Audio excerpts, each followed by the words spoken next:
Boa tarde, garotos. Hoje nós vamos ver o conteúdo com o qual nós vamos fechar a disciplina, né? Que é a viabilidade de projetos, tá bom? A gente já viu lá, a gente já aprendeu a fazer juro simples, juro composto, né? Já começamos a vislumbrar essa questão do custo fixo, do custo variável, calculamos o ponto de equilíbrio. Isso tudo junta, a gente vai precisar disso tudo uma vez para a gente fazer um estudo de viabilidade, fazer uma análise de viabilidade de uma vez só. Por isso que a gente segue essa sequência, de uma forma assim, efetiva, bacana, tá bom? Quando eu falo que um projeto é viável, eu não falo só de dinheiro, né? A viabilidade já começa com a viabilidade técnica, né? Que ela vai verificar se tem uma tecnologia, se tem conhecimento suficiente para realizar aquele projeto.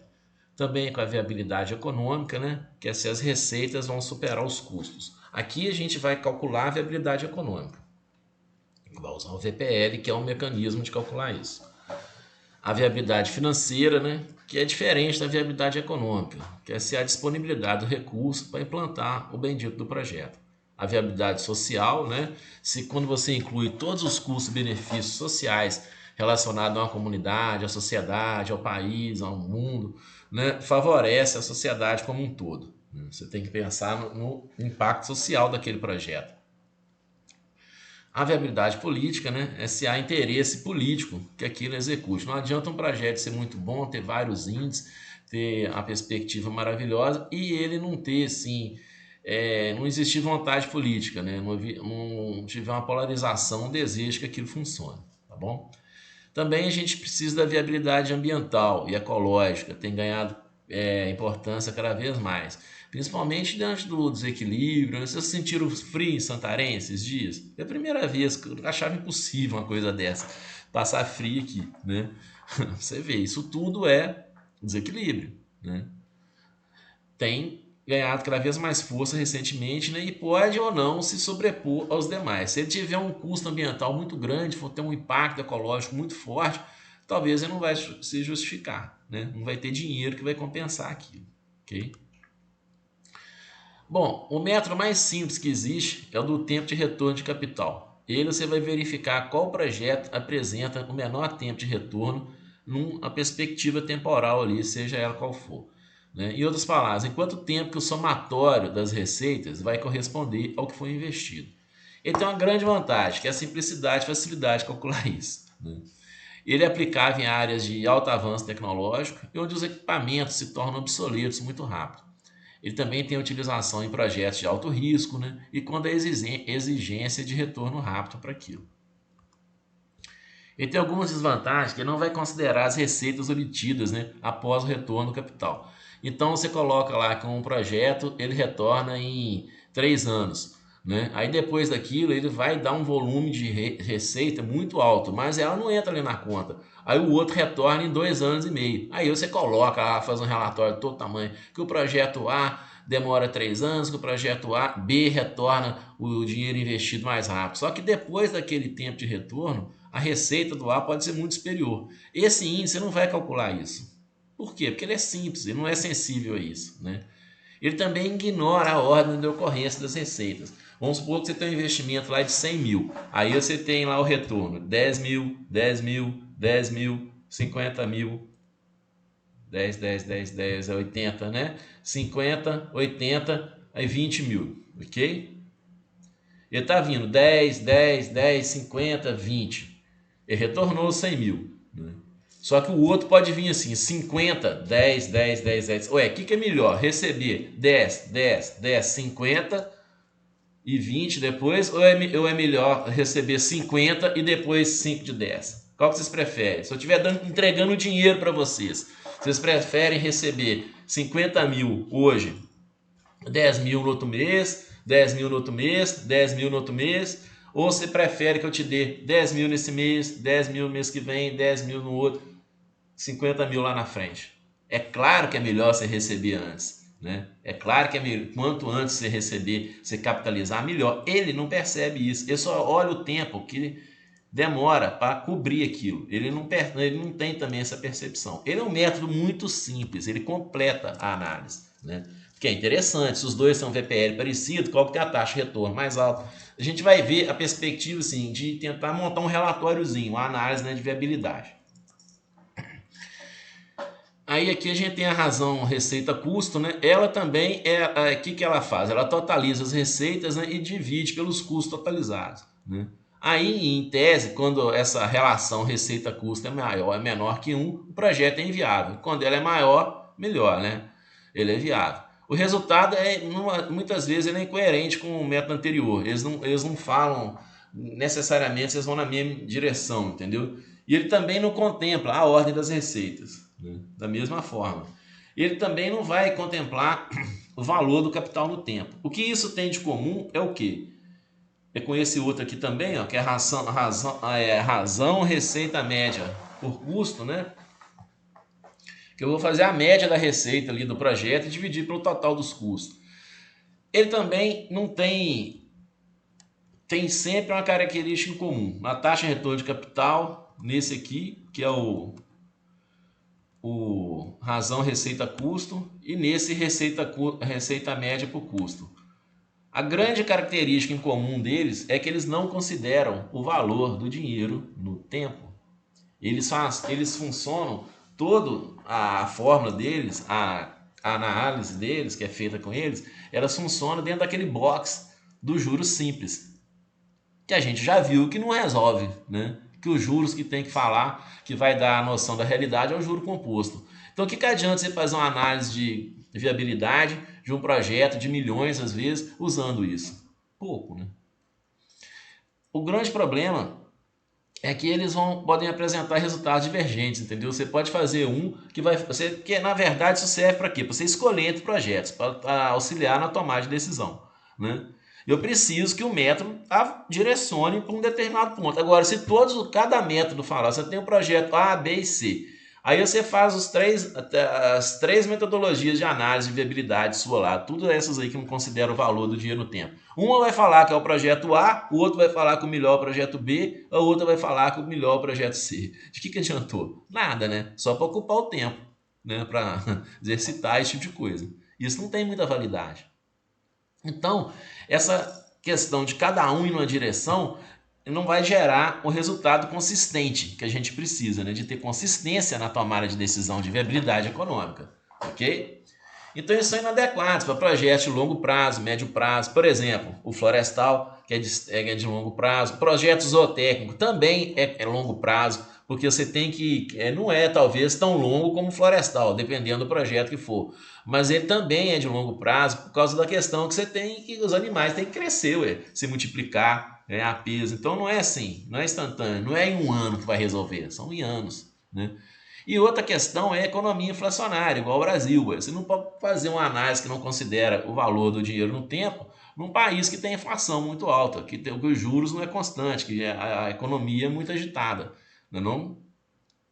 Disso tudo, o que a gente aproveita é a taxa de retorno de capital, porque você usa ela como um critério de desempate. Igual eu falei, ela vai compor a análise, né? Ela vai compor o projeto. Você vai fazer um projeto mais bonito, você vai falar de tempo de retorno de capital também.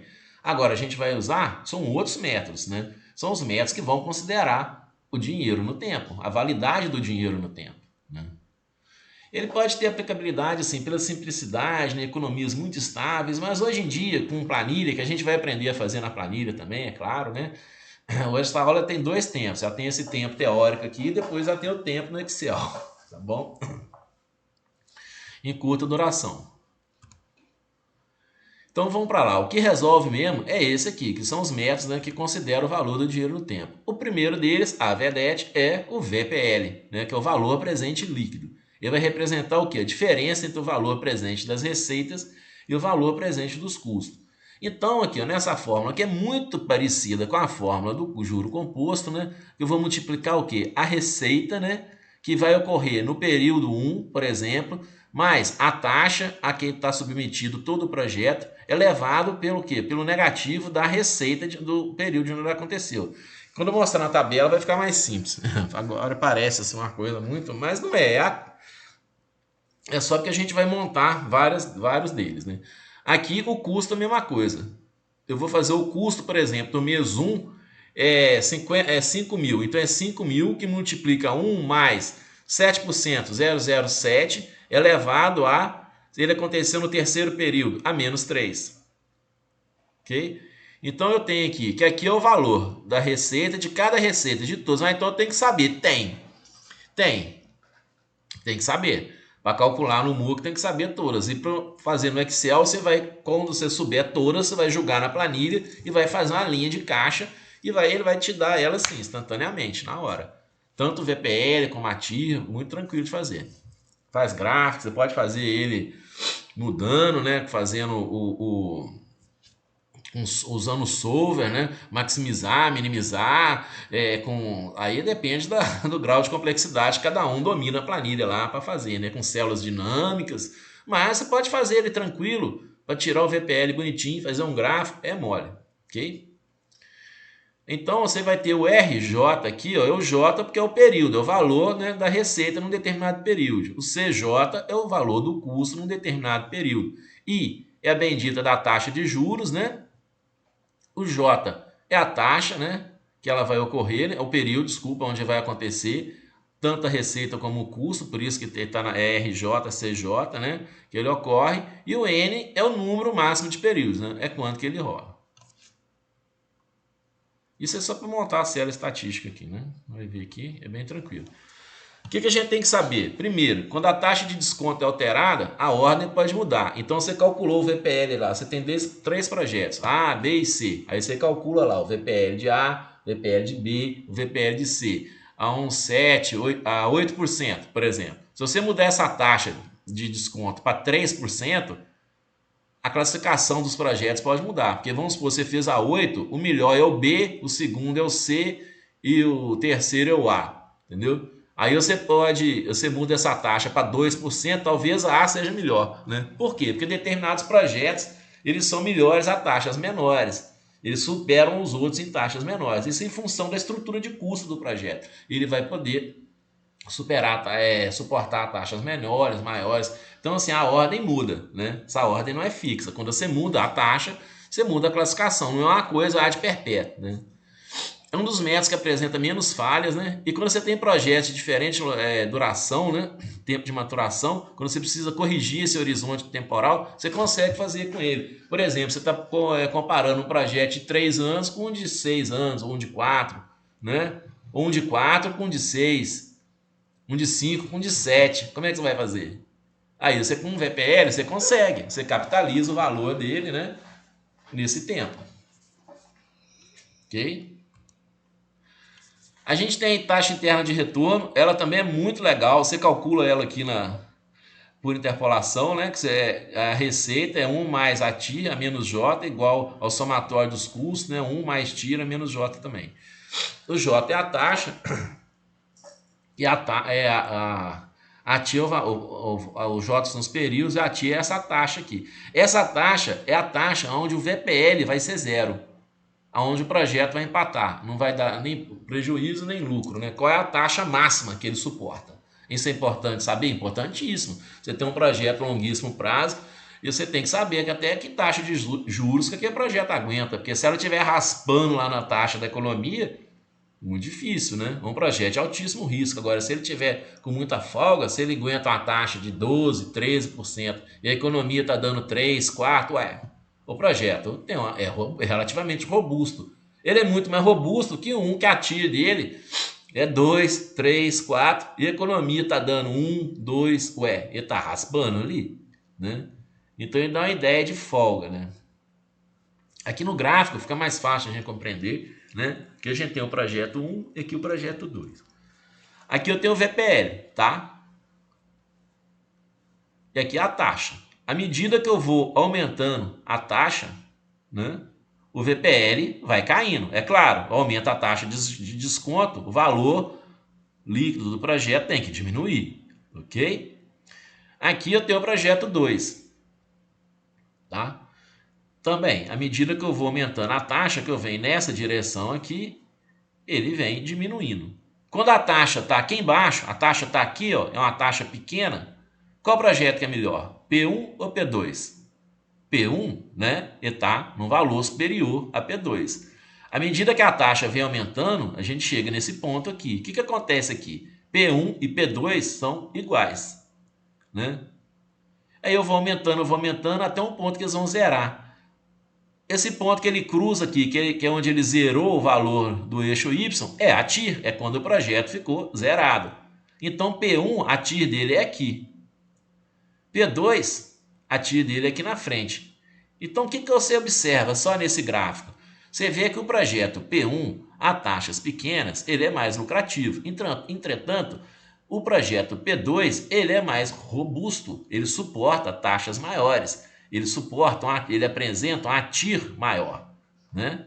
Então, a taxa vai subindo, ele aguenta um pouco mais que o outro. Agora, o outro, a economia mais estável, taxas menores, o P1, ele é superior, né? Ele é mais robusto, entendeu?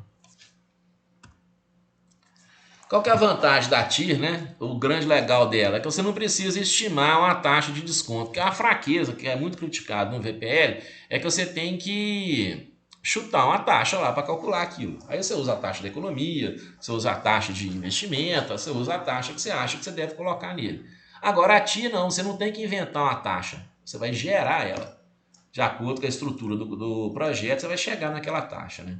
Ele é muito eficiente para comparar alternativa de investimento, né? E normalmente a gente usa junto, né? Tem uma maior dificuldade de análise para projetos assim, quando eles são mutuamente excludentes, né? Ou quando o tamanho e duração é diferente, né? E ele também, ela tem uma falhazinha que ela não considera um montante de investimento. Então você pode estar comparando lá um galinheiro, né?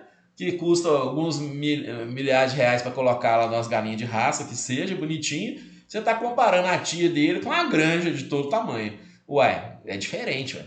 É claro que é diferente. Um custa milhares, o outro custa milhões. Centenas de milhares, pelo menos, né? Então ela não percebe isso, ela não tem dimensão disso, do tamanho do investimento, né? Ela só fala a taxa que aguenta. Então ela pode falar a taxa que uma carrocinha de picolé aguenta comparada com a taxa de uma indústria de sorvete.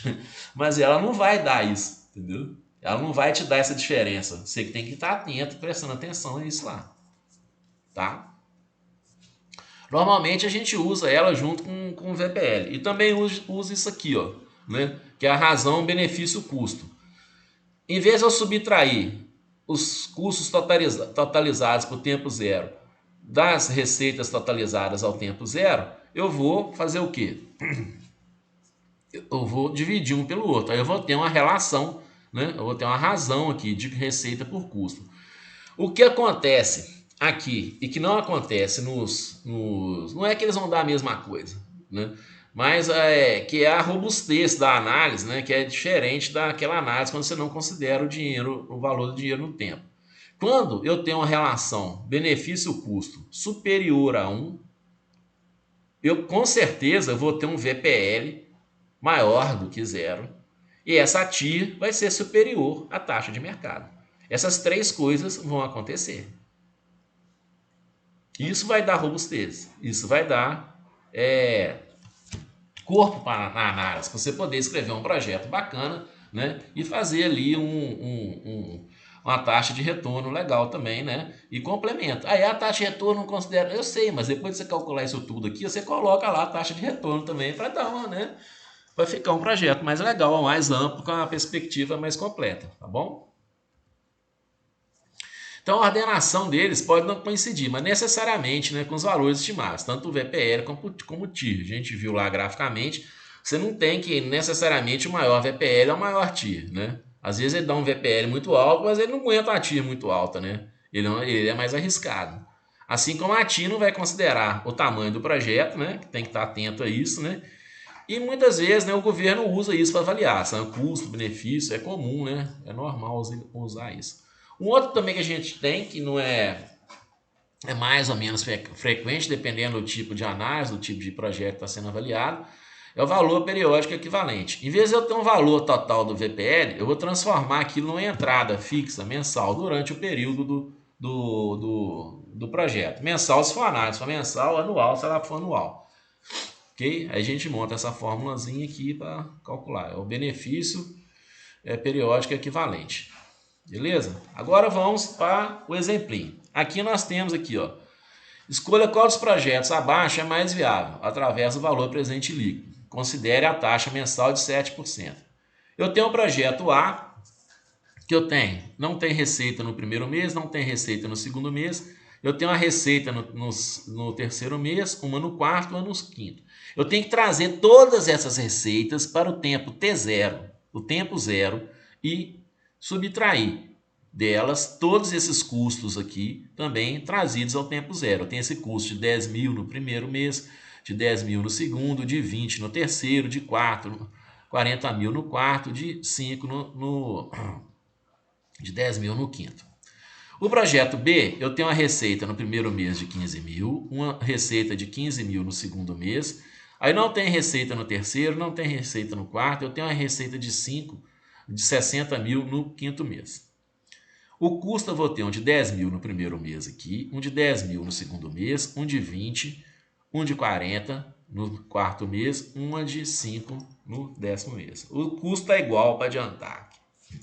Qual que é a forma? A VPL é igual a receita, né, que vai ocorrer em um determinado período, ao somatório das receitas, né, multiplicado por 1 mais a taxa é fixa sempre, né, elevado ao negativo de quando o período que ela ocorre. Então, para eu montar isso, é isso aqui, ó. A receita é o 70 que ocorre no primeiro mês, multiplicado a taxa de 7%, elevado a quanto? A menos 3.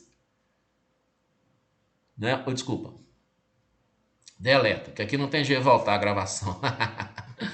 70 que ocorre no terceiro mês, né, vai ser elevado a menos 3. Aí dá a fórmula 1 mais 0,07, que é a taxa. Então é 70 mil que multiplica 1 mais 7%, 0,07, elevado a menos 3, porque ela ocorre no terceiro período. Aí eu tenho uma receita de 70 mil no quarto período também. É 70 mil que multiplica 1 mais 0,07 da taxa elevado a menos 4. Eu tenho uma receita de 10 mil que vai ocorrer no quinto período. Então é 1 mais 0,07 da taxa elevado a menos 5. É tranquilo. Por isso precisa da exponencial, saber usar a exponencial da calculadora. Aí eu vou estar resolvendo cada parte dessa aqui, né? Eu vou ter 57.140,85 mais 53.402,66 mais 7.129,862. Isso aqui já são os valores daquelas receitas que ocorrem no tempo 3, 4 e 5, deflacionadas, né? Para o tempo zero. Eu trouxe elas de volta no tempo. Por que eu faço isso? Porque o dinheiro tem valor no tempo. Então eu tenho que fazer isso, essa é a lógica. O total dessas receitas é 117.673,4. Agora o custo. Lá no primeiro período, eu tenho um custo de 10 mil. Então é 10 mil que multiplica 1 mais os 7%, 0,07 elevado a menos 1. Eu posso pôr 7 aqui? Não. É 0,7? Não. É 0,07. 7% em decimal. Ok? 10 mil que multiplica 1 mais 0,07 elevado a menos 2. Por quê? É no segundo período. Eu tenho a de 20 mil que acontece no terceiro período. O custo é 1 mais 0,07 da taxa elevado a menos 3. 40 mil que vai acontecer no quarto. Então é 40 mil que multiplica 1 mais 0,07 a menos 4. E 10 mil que multiplica 1 mais 0,07 a menos 5. Beleza? Fazendo, eu tenho as despesas de 9.345,79, 8.000. Sempre vai dar menor, porque ela vai deflacionar, né? Para o tempo zero. Essa vai voltar para o tempo zero, essa para o tempo zero, todas elas. 8.743,39, 16.325,96, 30.515,81, 7.129,86. Somando tudo, vai dar 72.051,81. Ok? Não é o somatório das receitas deflacionadas menos o somatório dos custos deflacionados? Então, eu vou ter 117.613,4 deflacionando as receitas e totalizando, menos 72.051,81, que são todos os custos deflacionados e totalizados. E vai dar um VPL de 45.621,59. É viável economicamente? É. O VPL é positivo. Qual a taxa de retorno de capital? Que é 3 a 4 meses. Como que eu sei isso? É só olhar no gráfico aqui, né? Se eu vou ter um total de 70 mil, né? 70 não, quanto que é o custo aqui? 10, 20, 40, 80, 90. 90 mil de total de custo, né? Eu vou receber 70 no terceiro mês, 70 no quarto. Então, do terceiro para o quarto aqui, eu bato em 90 mil. Eu já retorno todos os custos, né? Quando você olha na grade, tranquilo.